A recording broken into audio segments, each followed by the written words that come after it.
থামো থামো থামো থামো। জি ম্যাম সাহেব।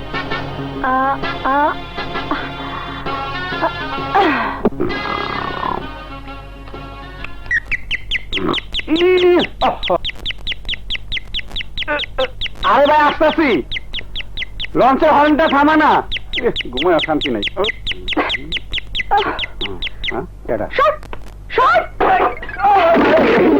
এই গুলি জ্বর তো আব্দুল, বাইরের ভ্যান থেকে আমার মালপত্রগুলো নিয়ে আয়।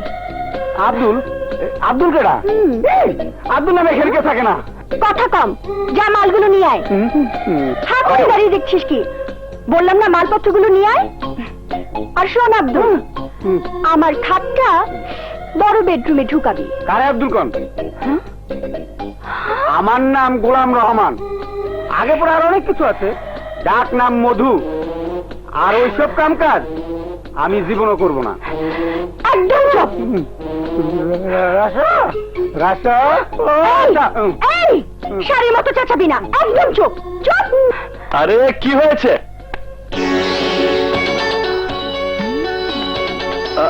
আপনি আপনি এখানে কেন? আরে এসব কি? এইসব আমার মালপত্র। সেদিন আপনি জোর করে আমার কম্পার্টমেন্টে ঢুকে পড়েছিলেন, আর আজ আমি আপনার অ্যাপার্টমেন্টে ঢুকেছি আপনার কারণে। হ্যাঁ হ্যাঁ, শুধুমাত্র আপনার কারণে। সেদিন চট্টগ্রামের এক্সিবিশনে আমি ফার্স্ট হতে পারিনি, পুরস্কারটাও পাইনি। আপনি পুরস্কারটা পেয়েছিলেন, তাও আবার আমার আঁকা কাওয়ার ঠ্যাং, বগের ঠ্যাং, শকুনের ঠ্যাং, নেকড়ের ঠ্যাং, বাঘের ঠ্যাং, হাতির ঠ্যাং, এইসব ছবি দিয়ে। আচ্ছা, তাহলে এই ঠ্যাংগুলো আপনি এঁকেছিলেন? আমার নিজের পায়ে আমি নিজেই কুড়াল মেরেছি। আমার একটা ছবির পুরস্কার নিয়ে এলেন আপনি, নগদ 1 লক্ষ টাকা। টাকাটা পেলে আমি বাড়ি ভাড়াটা পরিশোধ করতে পারতাম। বাড়িওয়ালা আমাকে এভাবে গলা ধাক্কা দিয়ে বের করতে পারতো না। এখন আমি যাব কোথায়? আর যেহেতু আমার 1 লক্ষ টাকা আপনার কাছে গচ্ছিত আছে, টাকাটা পরিশোধ না হওয়া পর্যন্ত আমি এখানেই থাকবো। এখানে থাকবো? মামু বাড়ির আবদার, এখানে থাকবো মানে? কোনো মানে টানে নাই, যাবার জায়গা নাই, ঠিকানা নাই, সুতরাং এখানেই থাক। আবার কবিতা? মধু, এই মালপত্রগুলো বাইরে ফেলে দিয়ে। কি আব্দুল রে কও, মধু এসব কাম করে না। খবরদার, আমার জিনিসপত্রে হাত দিলে হাত ভেঙে, না না শুধু হাত না, হাত পা দুটোই ভেঙে পুলিশকে দিয়ে দেব। ডাকবো পুলিশ? ওরে বাবা, পুলিশ যেন ওনার দুলাভাই। দুলাভাই নাকি দেখাবো? বাড়িতে ঢোকার সময় দেখে এসেছি রাস্তায় পুলিশ দাঁড়িয়ে আছে। ডাকবো পুলিশ? ডাকবো? আরে ডাক্তার পুলিশ। পুলিশ পুলিশ আয় পুলিশ। আমি তো এর কোনো সমাধান খুঁজে পাচ্ছি না। আপনি আইনের লোক, আপনি যেখানে সমাধান খুঁজে পাচ্ছেন না, সেখানে আমি একটা অবলা অসহায় মেয়ে, কি করে এর সমাধান করব? তাই তো বাধ্য হয়ে ওনার বাড়িতে আশ্রয়ের জন্য এসেছে। না কি কান্না! খবরদার খবরদার রাসেল, তুই ওর কোনো কথাই শুনবি না। সব সব অ্যাক্টিং। বিশ্বাস করুন, এই আমার মাথা ছুঁয়ে, এই ওনার মাথায় হাত দিয়ে বলছি, কোনো অ্যাক্টিং নয়। বিপদে পড়েছি বলে আমি এখানে এসেছি। আপনি কি চান আমি রাস্তায় রাস্তায় ঘুরি, লোকে আমাকে নিয়ে যাতা মন্তব্য করুক? কেঁদো না বোন, যতদিন তুমি নিজে একটা ঘর ভাড়া করতে না পারছো, ততদিন তুমি এখানেই থাকবে। পাগল না মাথা খারাপ? এই ডিস্টার্বকে আমি আমার বাসায় আশ্রয় দিতে পারবো না। ওরে বাবা, দরদ একেবারে উঠলে উঠছে। এত দরদ থাকলে তুই ওকে তোর বাসায় নিয়ে যা। কি বলছিস তুই?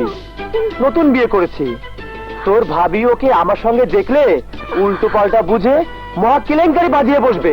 এত কিছু আমি বুঝি না। আমার এখানে ওর আশ্রয় হবে না। This is final. Please mister Rasha, আমি না হয় আপনার কাপড় কেচে দেব, রান্না করে দেব, ঘর মুছে দেব। খবরদার খবরদার, আমার জিনিসে একদম হাত দেবে না। আমার কাজ আমি নিজেই করতে পারি। ঠিক আছে, দেব না। আপনিও শিল্পী, আমিও শিল্পী। শিল্পী যদি শিল্পীর বিপদে এগিয়ে না আসে, তাহলে কে এগিয়ে আসবে? আপনি বলুন। এক আকাশে তারা তুই এত বলিস নে ভুলতে দিস তুই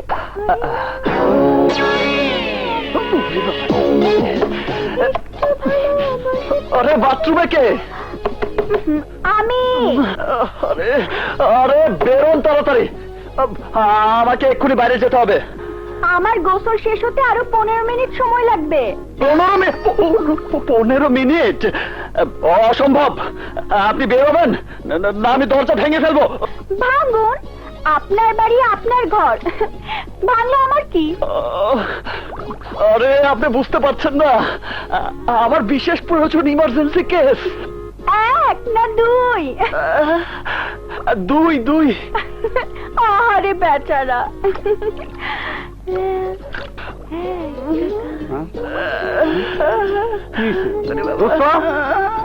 বাইক মাসের মতো মোসাইতে শুনকেন তুই প্রেখান শুইছে নাকি গানটা শুনকেন? এনি প্রবলেম আমি আছি না, সব ঠিক করে দেবো। চুপ শালা, ইমার্জেন্সি কেস। আরে বাপ, তাড়াতাড়ি বেরোন বলছি, নইলে কিন্তু এখানেই।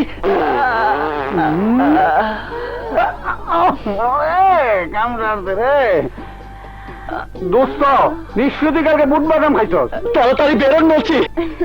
এভাবে না, নরম সুরে বলতে হবে, রোমান্টিক ভাবে। রোমান্টিক ভাবে? হোগো, একটু বের হয়ে আসবে? তো আমিও বলি রোমান্টিক ভাবে।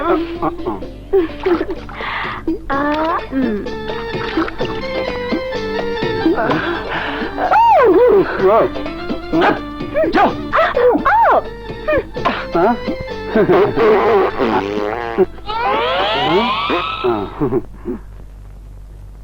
আমাদের বংশে আবার এসব নাই।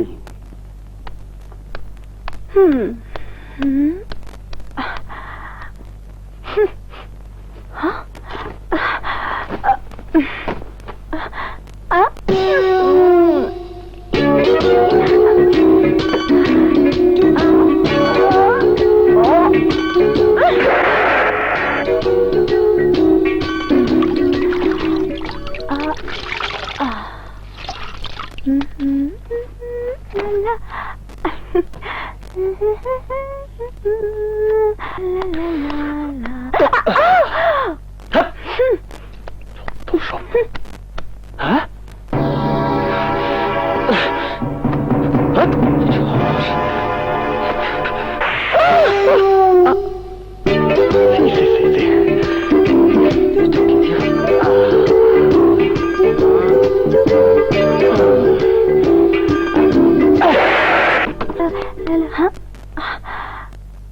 ও আবার আমার ধোয়া কাপড়গুলো মাটিতে ফেলে দেবে না তো? কি জানি, দেখি তো। আরে আরে, আমার ধোয়া কাপড়গুলো মাটিতে ফেলে দিলেন কেন? কচি খুকি, কিচ্ছু বোঝে না। আগে আমার কাপড়গুলো মাটিতে কে ফেলেছে? ওগুলো থেকে বোটকা গন্ধ আসছিল, ধুতে হবে তাই ভেবে আমি মাটিতে রেখে দিই। কেন ধুতে হবে কেন? মাত্র তো 2 দিন পরেছি, আরো 3 দিন পরতাম। কি নোংরা! কাপড় ধয় 5 দিনে 1 দিন, আর গোসল মাসে কয়দিনে করে আল্লাহই জানে। কেন বেগম সাহেবা, আপনার মতো রোজ রোজ গোসল করব নাকি? যা শীত পড়েছে, সপ্তাহে 2 দিন। কি ধরজানি কোথাকার, বাবা। সপ্তাহে 2 দিন গোসল? দাঁড়াও, দেখাচ্ছি মজা। ঠং দেখে আর বাঁচি না।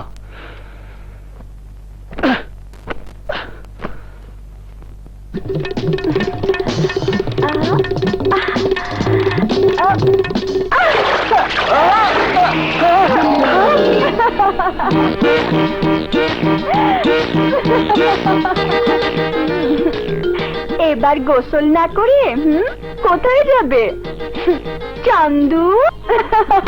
আস্তে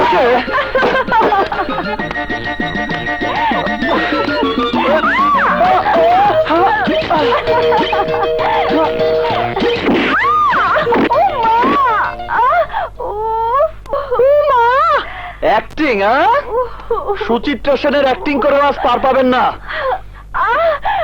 সত্যি বলছি, কাল হয়ে গেছে। ও মা, বাদরামো করলে তো লাগবেই। হাঁটতে পারবেন নাকি ধরবো? না না, পারবো। ও মা,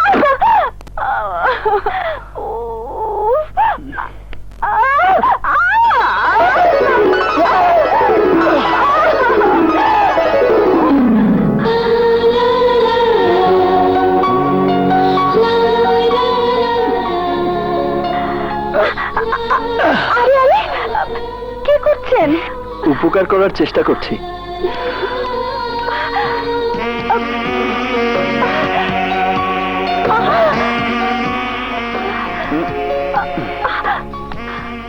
কোথায় লেগেছে? ওষুধ লাগিয়ে নিন, নয়তো ব্যথা আরো বাড়তে পারে। না না, ঠিক আছে। কোনো কিছুই ঠিক নেই। কোথায় লেগেছে বলুন, বলা তো যায় না। আবার হয়তো আমি মেরেছি বলে অ্যাটেম্পট টু মার্ডারের চার্জে কেস করে বসতে পারেন। না না, তা কেন? এই যে এখানে লেগেছে। হুম,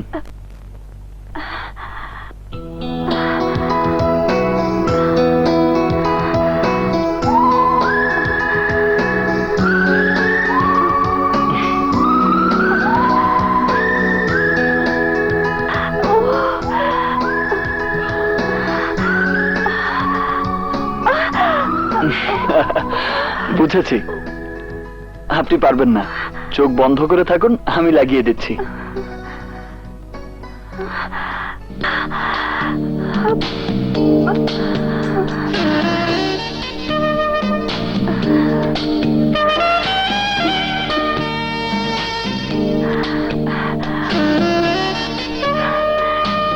আপনাকে খুব বড় বিপদে ফেলে দিয়েছি, তাই না?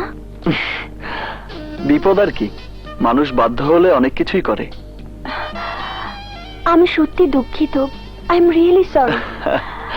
সরি বলার পালা তো আমার জন্যই আপনি এত বড় আঘাত পেয়েছেন। আঘাতটা আপনাকে দিন দুয়েক ভোগাবে। আরে না না, কিচ্ছু হবে না। কত কাজ পড়ে আছে, রান্না বান্না করতে হবে, বাড়ি খুঁজতে যেতে হবে। আপনি ছাড়ুন তো। হয়েছে, ছাড়ুন না। এই যে দেখুন, আমি এক্ষুনি হাঁটতে পারবো।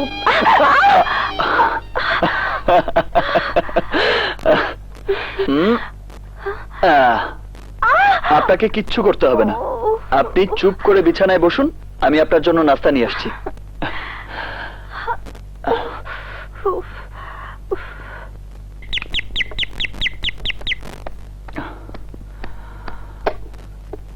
আরে আন্না ভাই, তুমি? হ্যাঁ, আসুন আসুন, ভেতরে আসুন। আসেন।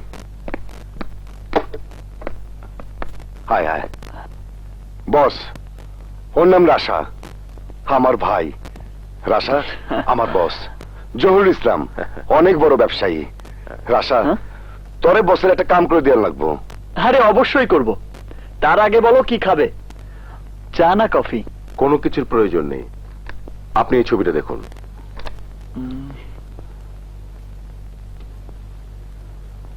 ছবিটা আমার একমাত্র ভাতিজি তানিয়ার। আজ থেকে 12 বছর আগে ও হারিয়ে গেছে। ওর বাবা মা? ওনারা অনেক আগেই মারা গেছেন। আমাদের ইসলাম পরিবারের কোটি কোটি টাকার সম্পদের একমাত্র মালিক তানিয়া, আমার ভাতিজি। কিন্তু আফসোস, 12 বছর ধরে ওকে আমি খুঁজছি, কিন্তু পাইনি। পুরনো ছবি দেখে ভবিষ্যতের মানুষের ছবি আপনি আঁকতে পারেন শুনে আপনার কাছে এসেছি। যদি তানিয়া এখন দেখতে কেমন জানতে পারতাম, তাহলে হয়তো তাকে খুঁজে পাওয়া সম্ভব হতো। মরে যাবার আগে অন্তত একবার হলেও আমার ভাতিজির চেহারা দেখে যেতে পারতাম, তাহলে মোরও শান্তি পেতাম। কে আশা, পারবি না? অবশ্যই পারবো, কাল এসে ছবি নিয়ে যাবেন। Thank you, thank you very much. আমরা চলো, চলেন। আরে যাই, ভালো থাকিস। আসসালামু আলাইকুম।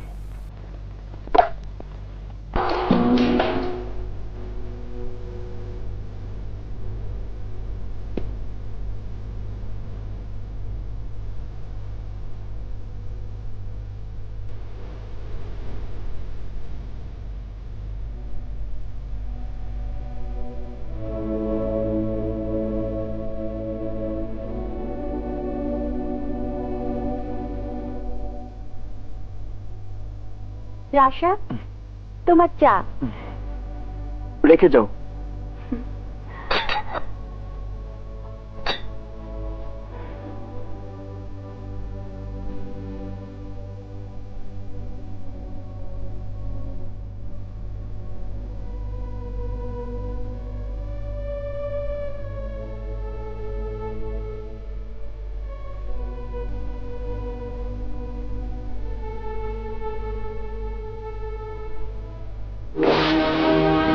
মাই গড, এ তো নুপুরের ছবি। এ কি করে সম্ভব? তাহলে কি শিল্পপতি জহিরুল ইসলামের ভাতিজি? নুপুর, নুপুর! কি হলো, ডাকছো কেন? আচ্ছা নুপুর, তুমি তো তোমার বাবা মায়ের সম্পর্কে আমাকে কখনো কিছু বলনি। ওনারা কোথায় আছেন, কেমন আছেন? আমি আমার মায়ের গর্ভজাত সন্তান নই, তার পালক সন্তান। মা মারা যাবার আগে যতদূর জেনেছি, আমার সত্যিকার বাবা মা কেউ বেঁচে নেই। কিন্তু হঠাৎ করে ওনাদের কথা জানতে চাচ্ছ কেন? কারণ এই ছবি। আমার স্কেচ, ওয়াও, কি সুন্দর! এই স্কেচটা যদি তোমার হয়ে থাকে, তাহলে তোমার নাম নুপুর নয়, তোমার নাম তানিয়া। ইসলাম পরিবারের কোটি কোটি টাকা ও সম্পদের একমাত্র মালিক।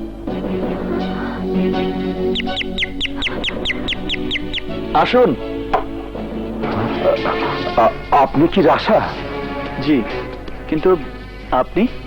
জহিরুল ইসলাম কি আপনাকে তানিয়ার ছবি এঁকে দিতে বলেছে? কেন, আপনাকে নিতে পাঠিয়েছে? এই যে ছবি। আরে কি করছেন? আরে কি করছেন? নষ্ট করে ফেলছি, নষ্ট করে ফেলছি, নষ্ট করে ফেলছি এই ছবি। কারণ এই ছবি ইসলাম পেলে তানিয়াকে খুন করে ফেলবে। খুন করবে? কেন? কেন খুন করবে তানিয়াকে? সম্পত্তির জন্য। তানিয়ার বাবা মাকে ইসলাম ওই একই কারণে খুন করেছিল। আমি ওই বাড়ির কেয়ারটেকার শাখা। তানিয়াকে আমি লুকিয়ে দিয়ে এসেছিলাম আমার নিঃসন্তান বোনের কাছে। পাঠিয়ে দিয়েছিলাম শহর থেকে অনেক অনেক দূরে। কসম দিয়ে বলেছিলাম তানিয়াকে নিয়ে আমার বোন যেন শহরে না আসে। তানিয়ার ছবি তুমি ওই ইসলামের হাতে তুলে দিও না, তুলে দিও না বাবা, আমি তোমার পায়ে পড়ি। ওই ছবি পেলে তানিয়া ওদের হাতে খুন হবে। ইসলাম কোনোভাবেই তানিয়াকে বাঁচতে দেবে না, বাঁচতে দেবে না।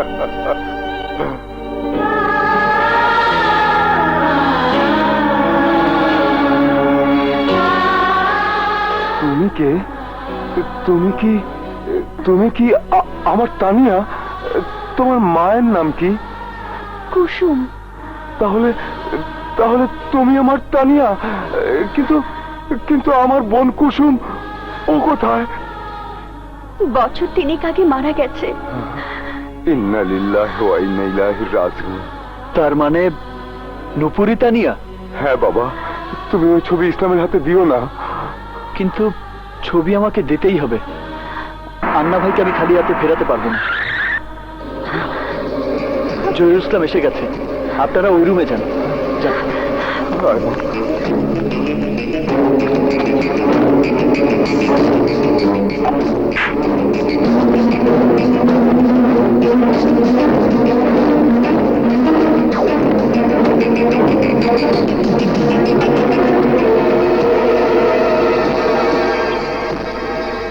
আসতে পারি? জি। ছবিটা কি হয়ে গেছে? না মানে আরো কিছুক্ষণ লাগবে। আমি তাহলে কিছুক্ষণ অপেক্ষা করি। জি আচ্ছা। Thank you. বাহ, আপনার আঁকা ছবিগুলো তো খুব সুন্দর। আমি একটু দেখি। জি। Thank you.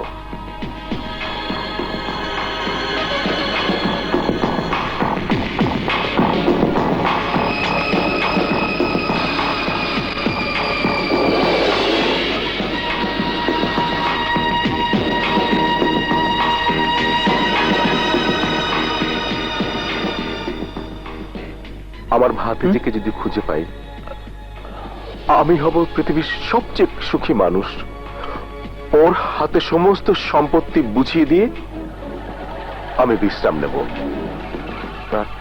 রাশা সাহেব, আপনাকে বলে বোঝাতে পারবো না এতগুলো বছর আমি কি যন্ত্রণার মধ্য দিয়ে কাটিয়েছি। প্রতিটি মুহূর্ত আমি খুঁজে পেতে চেয়েছি আমার ভাতিজিকে, আমার তানিয়াকে। কেবলই আমার ভয় হতো যদি মেয়েটিকে খুঁজে না পাই মৃত্যুর পর আমার ভাইয়ের সামনে গিয়ে মুখ দেখাবো কি করে?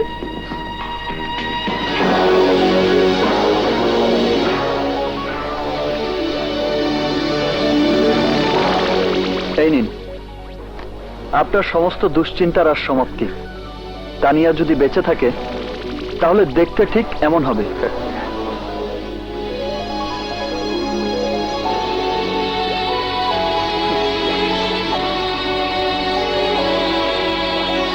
Thank you Rashad, thank you. সত্যি আপনার হাতে জাদু আছে। এই নিন আমার তরফ থেকে গিফট। না না লাগবে না। Come on, take it. ডাক্তারের ভিজিট না দিলে রোগী ভালো হয় না। নিন please. Okay then, good bye. By.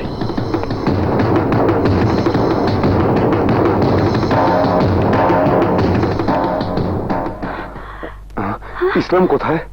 চলে গেছে। ওনাকে কি ছবি দিয়েছো? দিয়েছি। ছবি দিয়েছো?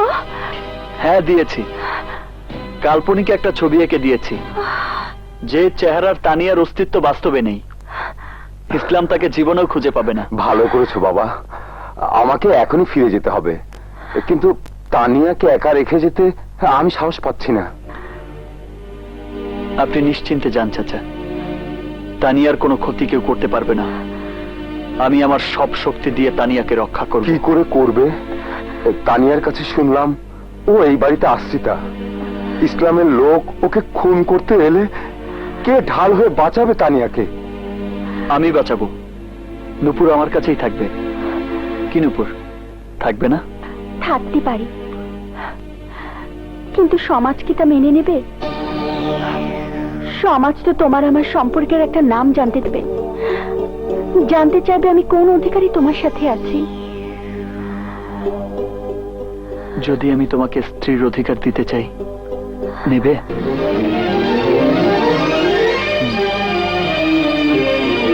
তুমি যদি চাও এই মুহূর্তে আমি তোমাকে বিয়ে করব নুপুর। ভাবছো কি মা?